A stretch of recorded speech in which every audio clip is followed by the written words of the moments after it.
Allora, abbiamo parlato di energia elettrica, abbiamo parlato di caldaie, cambiamenti molto importanti, adesso vedremo questa direttiva come uscirà, in che termini sarà effettivamente, comunque c'è un po' da preoccuparsi. Massimo Asperi, Presidente Federazione Autoriparazione Confartigianato del Veneto, c'è da preoccuparsi, almeno voi avete lanciato un po' un alert per quel che riguarda le auto invece elettriche. Cosa prevedono le normative, che cosa dice la legge, qual è lo stato dell'arte? Allora, premesso che noi non siamo contro le nuove tecnologie o contro il miglioramento, è che siamo convinti che questo non porti il miglioramento che ci vogliono far credere, il miglioramento climatico e il miglioramento ambientale che l'introduzione dell'elettrico nell'automotive può portare. Ci hanno messo una data che è il 2035 e come dicevamo prima per le caldaie, a quella data noi probabilmente, anzi sicuramente non saremo pronti a fornire energia elettrica a un comparto di vetture che sarà importante, perché mentre la caldaia la monto adesso può durare 15 anni, uno che compra una vettura già adesso comunque comincia a pensare perché la vettura vede anche il rientro di parte dei soldi con l'usato, per cui alcune vetture comprate adesso in modo sbagliato l'utente ha paura che non siano più vendibili, per cui da noi c'è un po' più di fermento nel capire elettrico, ibrido o rimango sul combustibile classico.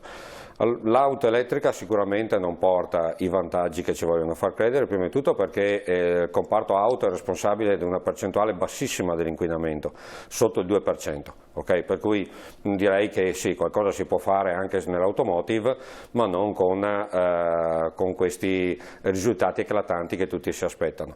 Lo abbiamo visto anche durante il lockdown, quando le macchine non circolavano, ci sono stati dei miglioramenti ma molto restrittivi. La seconda cosa è che comunque l'auto elettrica ha dei costi elevati attualmente, non tutti possono permettersi, cioè un'auto di piccola dimensioni, non parliamo più di cilindrate, di piccole dimensioni elettrica, un'auto per spostare i figli a scuola così comunque supera oggi i 30.000 euro, elettrica. Qualcosa meno se parliamo di ibrido, dove però ci accorgiamo che nell'ibrido la maggior parte dell'utilizzo viene fatto comunque col motore a scoppio. Per cui anche noi siamo molto attenti e poco favorevoli al cambiamento, da una parte perché il comparto, pur essendo già in allerta e già pronto a frequentare corsi o informarsi, a prepararsi anche per la manutenzione, perché insomma lo facciamo già da qualche anno, non abbiamo questa paura perché la tecnologia ci ha sempre investito, dal 93 in poi è stato un continuo cambiamento tecnologico e noi ci siamo adattati. Ma la paura è soprattutto quella che comunque il lavoro diminuirà, perché la macchina elettrica ha bisogno di meno manutenzione, senza nessuna miglioria se non aumentare l'impatto economico sulla famiglia. Comprare un'auto elettrica vuol dire poter farsi una presa all'interno del proprio garage o del proprio condominio per poterla caricare, a meno che nelle città il comune, lo Stato o chi per lui faccia una presa a ogni parcheggio, e questo la vedo una cosa un po' impossibile. Le auto elettriche di medie dimensioni riescono a tirar fuori anche una trentina di kilowatt in fase iniziale di carica, per cui quantità di correnti importanti che una presa di casa non può sostenere logicamente. Quindi già bisognerebbe cambiare i kilowatt di casa, cambiando i kilowatt aumento... Non si cambiano i kilowatt di casa perché vengono fatte delle colonnine apposta per la ricarica, cioè non va a incidere sul contatore domestico, bisogna installare delle colonnine apposta per la ricarica dell'auto elettrica in base a quello che si vuole caricare. Però questi hanno dei costi fissi comunque, sì, certo. Quello sì. La colonnina ha dei costi fissi perché comunque è un punto di fornitura diverso da quello che è il punto domestico. Quindi anche chi ha la casa con giardino eccetera, che dice voglio farmi questa colonnina autonoma nel giardino, sì. Non va a pesare sul kilowatt. No, sono due cose che viaggiano separatamente. La colonnina una può farla in garage se ha il classico garage o può farla in giardino se vuole caricarsela anche in giardino. Molte dovrebbero essere fatte nei parcheggi esterni, per cui dovremmo trovarle in futuro anche in città, però è una costruzione di infrastrutture importanti che sicuramente non ci troveranno pronti.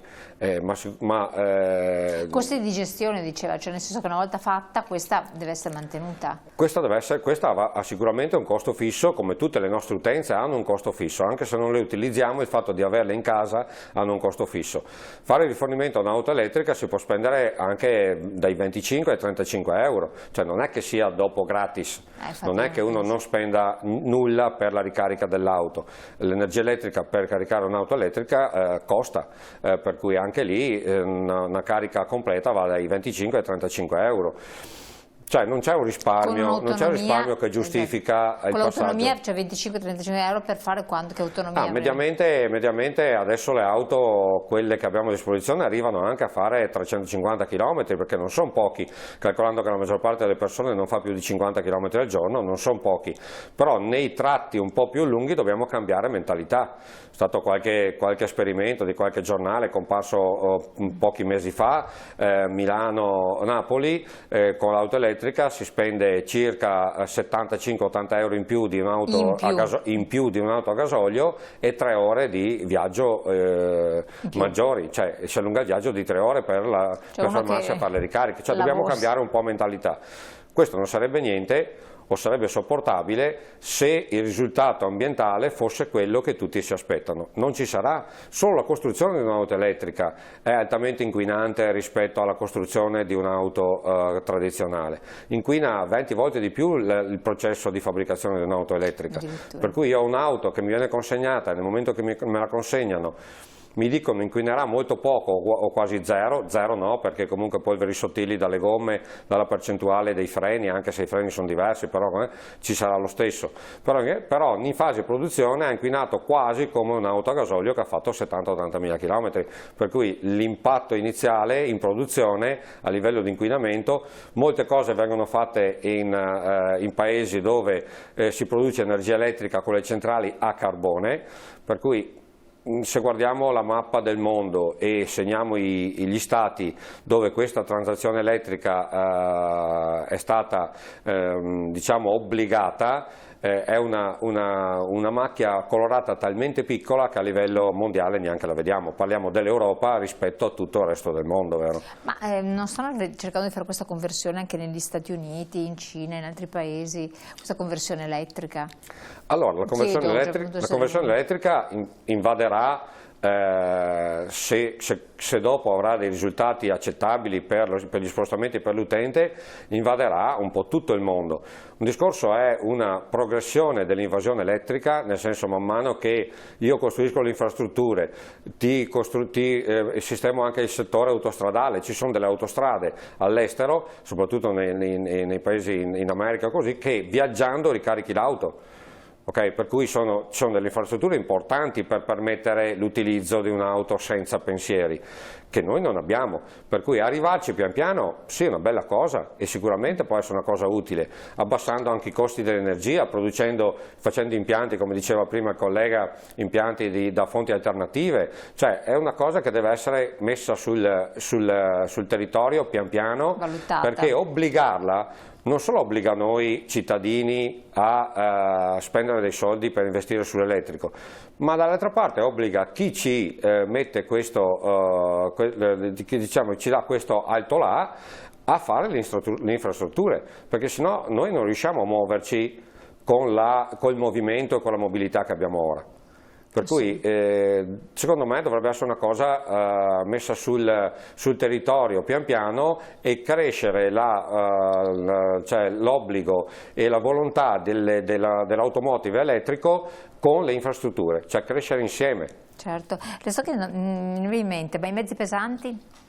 Perché i mezzi pesanti, anche gli stessi pullman peraltro, ma comunque i camion, noi siamo invasi tanto più che entrano nelle città, perché abbiamo i centri artigianali e zone industriali che sono prospicenti, quindi quelli? Da qualche anno più di qualche autotrasportatore che ha magari flotte importanti di camion sta utilizzando camion a metano, che durante la pandemia ha dovuto lasciare fermi perché il costo del metano è passato da 0,9 a 5 euro. Okay? Non si capisce bene il perché il metano non ha, secondo quello che sappiamo noi cittadini, subito un aumento così vertiginoso. Però l'automotive a livello industriale, cioè il trasporto elettrico, è difficile da pensare con le tecnologie e le infrastrutture che abbiamo ora, perché noi sappiamo che il trasporto di molti materiali, molte merci a livello europeo è ancora su gomma, e essendo ancora su gomma ha bisogno di movimentazione veloce, ha bisogno di viaggi certi, cioè di tempistiche certe, per cui non è ancora un settore che può essere invaso completamente dall'elettrico, è un settore che viaggerà ancora diciamo a gasolio, sperando che il costo del metano, che adesso insomma è notevolmente rientrato perché siamo intorno a 1,50 €, 1,60 €, possa agevolare queste aziende a utilizzare camion nuovi con carburanti che non siano il gasolio, che inquinano meno. Però anche lì molte aziende hanno acquistato questi camion e dopo si sono viste costrette a lasciarli nei piazzali per costi troppo alti. Se costa tanto il trasporto, costa tanto la merce che ci arriva, questo è il problema. Infatti quello è un gatto che si porta la coda, questo è il problema. Dopo alla fine caldaie, automobili, trasporto, va tutto a penalizzare le tasche dei cittadini. No, ma anche la stessa sistemazione delle case, coabitazione delle case, tutto quello che deve essere fatto, non è che sia facile un momento in cui l'inflazione continua a crescere, perché al di là di tutto i beni alimentari, tutti i dati che ci forniscono le associazioni dei consumatori continuano ad aumentare, ortofrutticoli e quant'altro, quindi non so, dopo le persone, non è che noi abbiamo in Italia le buste paga che lievitano. Sì, dopo noi andremo, come diceva prima, a dipendere troppo da paesi tipo la Cina che diventerebbero praticamente gli unici fornitori del materiale di costruzione. Andremo a dare a loro un monopolio accorgendosi che là le centrali carbone sono normali. Per cui ci sono paesi che, cioè il mercato del Sud America è un mercato per tante aziende dell'automotive di 20 anni fa. Per cui ci sono ancora paesi che magari noi andiamo a delegare nella costruzione perché hanno le materie prime o la manodopera a basso costo, andiamo a delegare nella costruzione dei nostri componenti elettronici che dopo ci costringeranno a dipendere dalle loro forniture. Sì, questo è un problema. Cosa ne dice lei? Anche lì giro la domanda non tanto da Presidente quanto da cittadino alla luce per quel che riguarda il settore dei trasporti, movimento. Sì, dopo tutto, giustamente come dice Massimo, tutti gli aumenti sia sui costi di trasporto, sull'acquisto delle apparecchiature, dopo vanno tutti a finire sulle tasche dell'utilizzatore, del consumatore, dell'utilizzatore finale, perché tutto si traduce in un aumento del prezzo con cui si approvvigiona le merci, i materiali. C'è anche un altro aspetto che mi piacerebbe fare una riflessione, anche il costo di acquisto sulla macchina, sull'autovettura elettrica.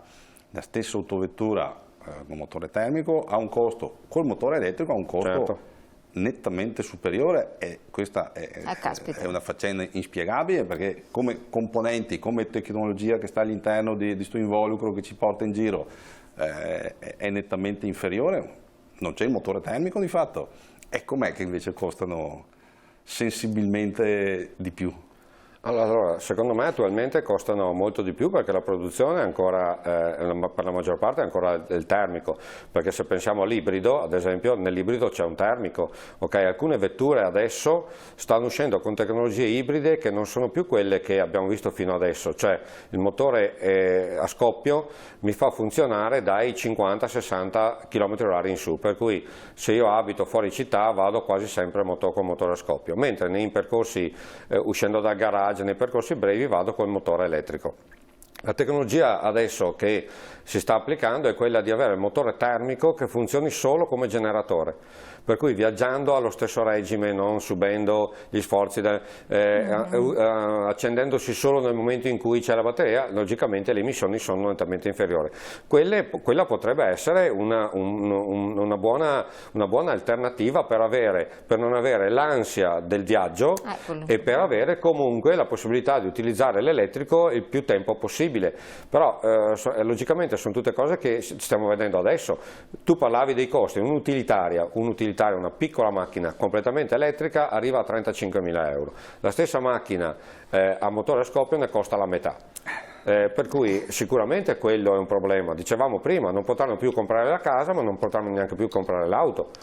Purtroppo gli stipendi non hanno subito e non subiranno gli aumenti che le tecnologie green vogliono imporci. E torniamo al discorso iniziale: se questo portasse a un effettivo risultato sull'ambiente potremo anche accettarlo a malincuore, però il risultato sull'ambiente non è e non sarà quello che ci aspettiamo, perché purtroppo non è così.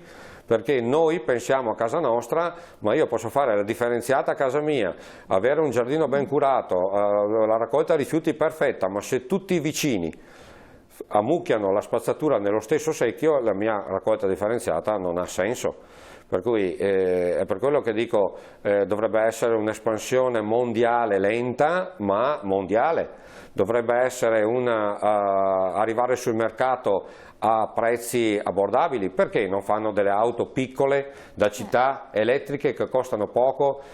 La maggior parte delle auto che vediamo in città sono sopra c'è una persona. Facciamo auto da 2 posti più 2, piccole, che occupano la metà dei posti di un SUV di parcheggio, che consumano poco a livello di energia, okay? Per cui si ricaricano con batterie inferiori, perché una macchina che viaggia in città, anche se non supera gli 80 all'ora, non è importante.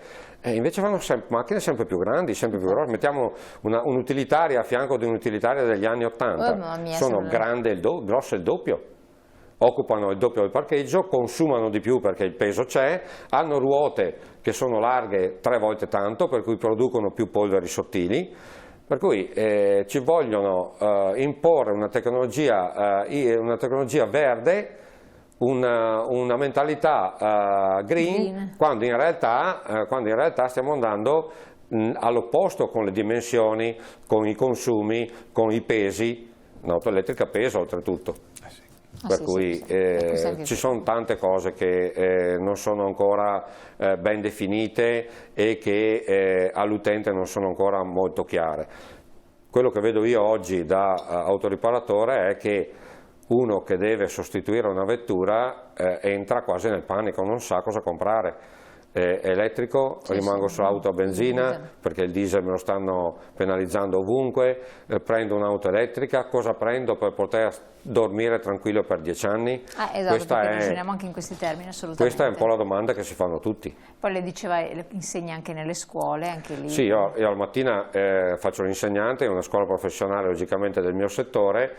E le scuole, noi stiamo insegnando la tecnologia del motore a scoppio con tutta l'elettronica che c'è, tutti gli accessori e i punti di sicurezza che l'elettronica ha portato, dalla sicurezza passiva attiva. Logicamente iniziamo anche con i corsi per le auto elettriche, però la tecnologia dell'auto elettrica rimarrà una grossa parte in mano alla grossa industria, che ne farà lei il prezzo di riparazione e la tempistica di utilizzo. Logicamente molti di noi nelle condizioni attuali sono destinati a chiudere. Non sarà un problema per tanti che hanno la mia età, che magari nel 2035 speriamo di goderci la pensione, ma per i ragazzi che approcciano all'autoriparazione adesso bisogna vedere quanti posti di lavoro. Cioè, noi parliamo di 20.000 posti di lavoro nel Veneto con 6.000 aziende attualmente. Non è poca non so quanti riusciremo a mantenerne. Assolutamente. Allora io vi ringrazio, il tempo è volato, è importante anche approfondire questo capitolo senza dubbio. Le farò una battuta di chiusura a questo riguardo, per quel che riguarda le sue competenze. Confidiamo in una Unione Europea che riveda la propria posizione, il proprio approccio verso questi argomenti, perché probabilmente non ci daranno quel clima, quell'ambiente che speriamo. Assolutamente. Allora grazie Dario Della Costa, Presidente Federazione Impianti Confartigianato Nazionale, grazie Massimo Speri, Presidente Federazione Autoriparazione Confartigianato del Veneto, grazie a voi, però la puntata continua, quindi noi ci rivediamo dopo la pubblicità e vi lascio appunto alla pubblicità.